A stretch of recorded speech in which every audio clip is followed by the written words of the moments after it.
Hi everyone. Well, today I thought I'd do a little bit about setting up. I haven't started my Bioactive, so when I say setting up, I'm not exactly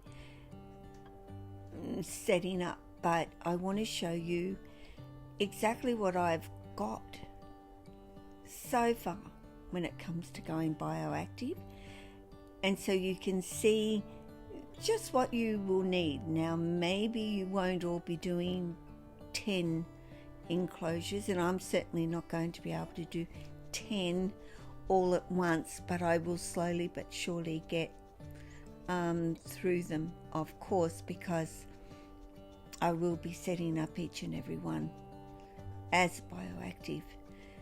So let's go on to something that's completely different though to begin with, which is my bird backpack I have bought, which is just something very different, and I'm hoping that Sunny will ultimately like it.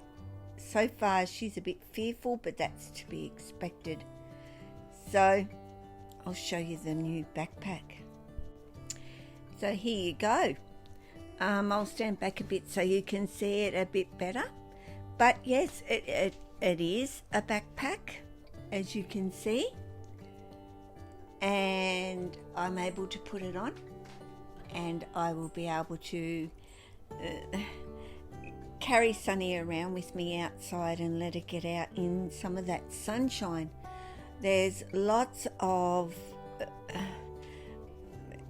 like venting and air flow that's going to go through. I'm not going to be able to wear it on a 100-degree day, that much I know, but ultimately she always wants to come outside, so this will give her an opportunity.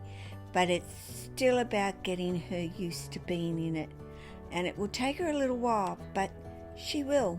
She slowly adjusts to new things, but in the meantime she's just down in my bedroom doing her thing like she always does. But Bioactive. Besides, and excuse me while I readjust and do what I need to do to get, of course, my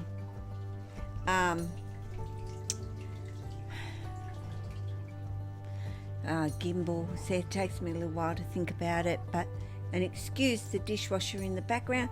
So maybe we should go outside and start with the outside stuff, so you do get an idea of what it is like to start setting up, or what you will need to start setting up to do Bioactive for any of your reptiles, I guess, not just my snakes.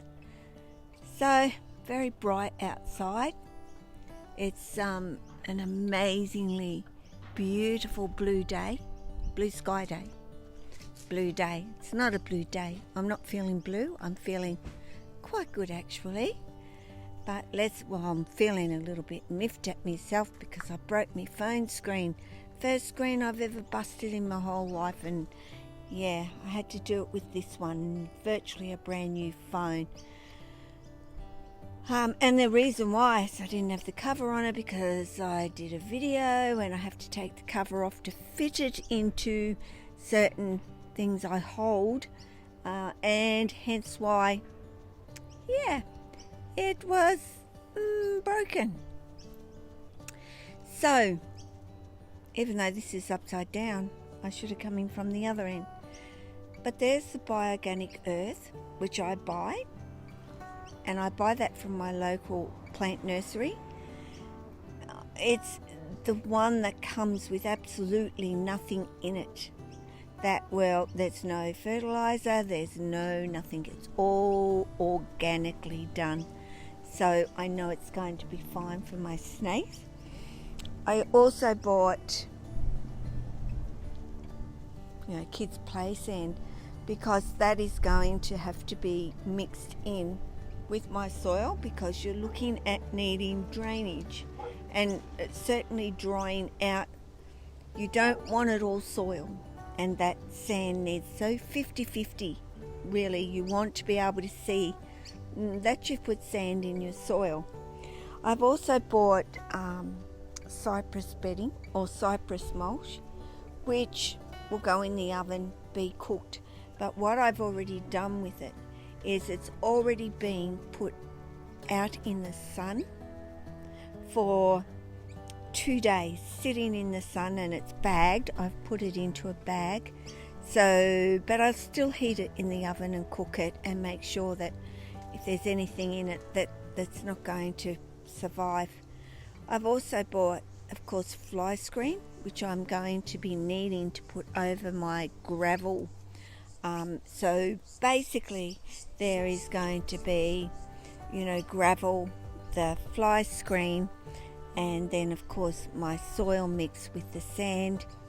Then there's going to be some core peat put on it, and then some cypress mulch, and I currently have a whole pile of gum leaves sitting in my freezer that I will also put over the top. So there's the cypress that I've already, of course, had out in the sun for a couple of days, and it comes rather moist, but because I've had it out in the sun for a couple of days, it is now really dry, and I haven't closed the bag up. I've also virtually, by doing the fly screen, putting it on the fly screen, any dust has just gone through the fly screen and of course out onto my lawn. I've had to buy, of course, more plants, don't I? Because if I'm going to plant my enclosures up, you need plants. So of course I have my pothos down here. I've bought a few of those because they just grow and grow, and I can cut off them and plant in other enclosures. I've bought a few parlour palms, which are perfect for your smaller, not so high enclosures. And I've also bought fiscus plants, and something like this is just going to be perfect for the car in his enclosure to climb through and enjoy.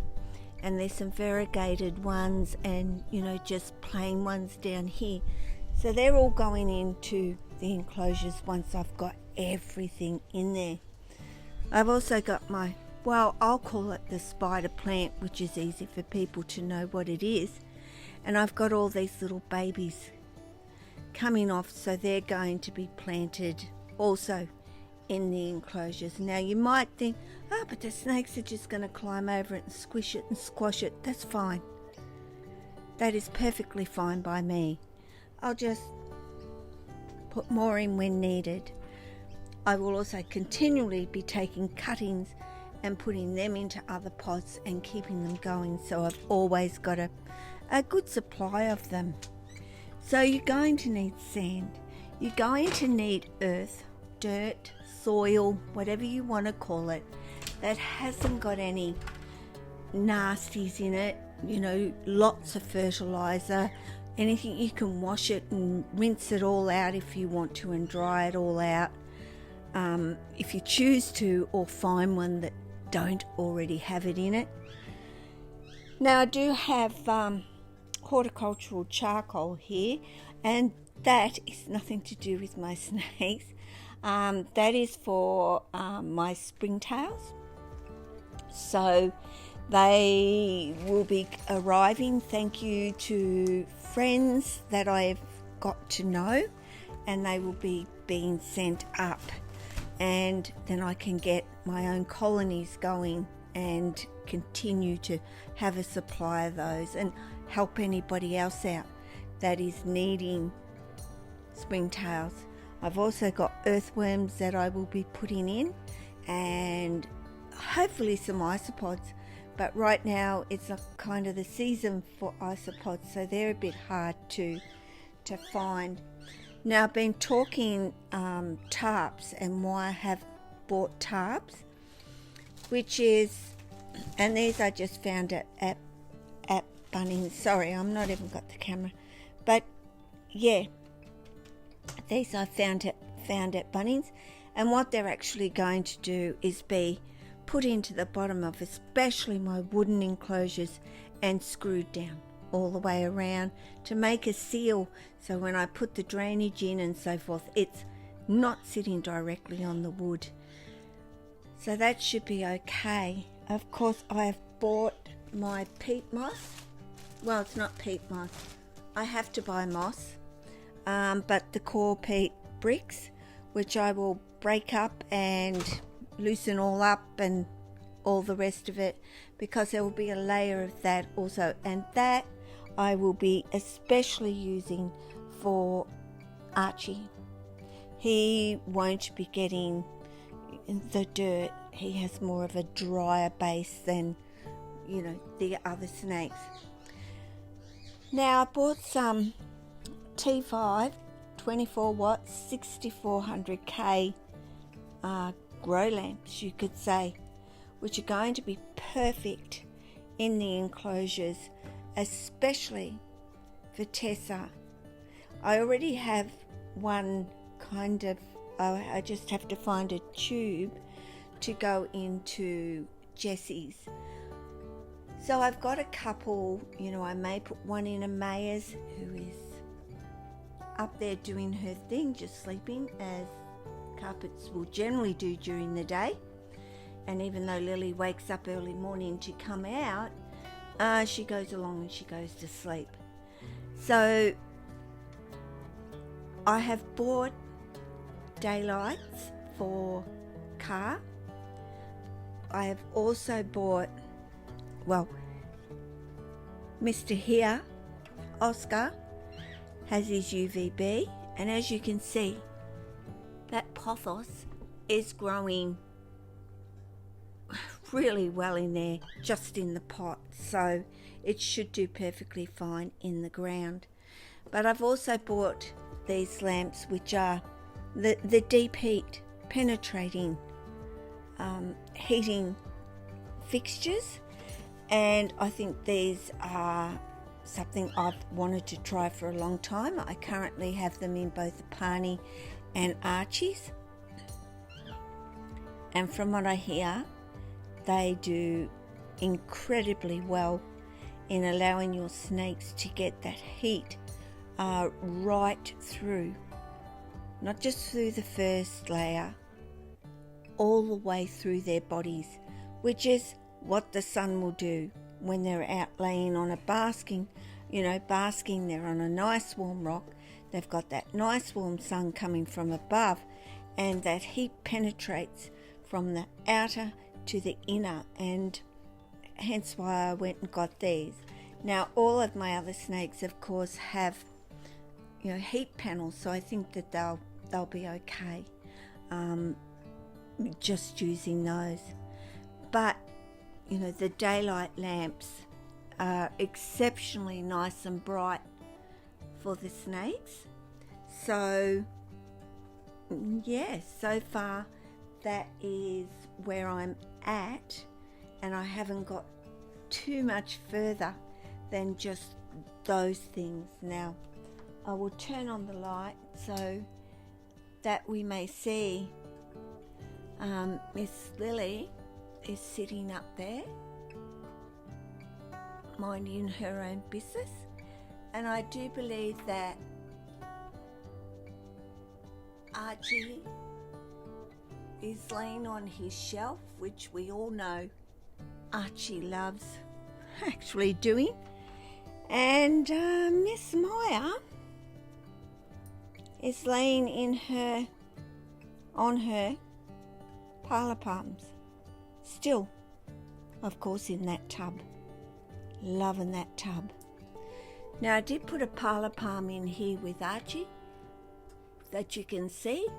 That is growing really, really well, just with the daylight bulbs that I have put in his enclosure. He also has the deep heat reflecting lamp there.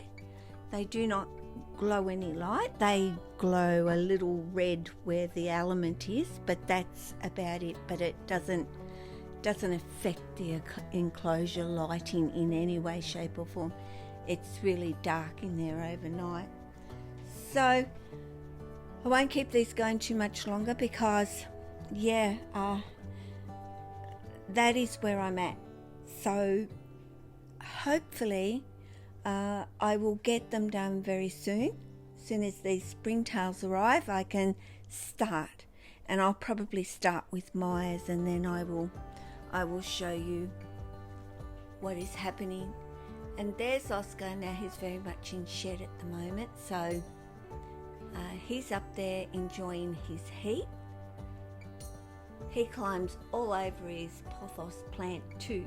Trust me, he's in that pot and crawling around and doing his thing. So I'm going to have to probably replace plants for Oscar every now and again, but he's still only little, so no big deal.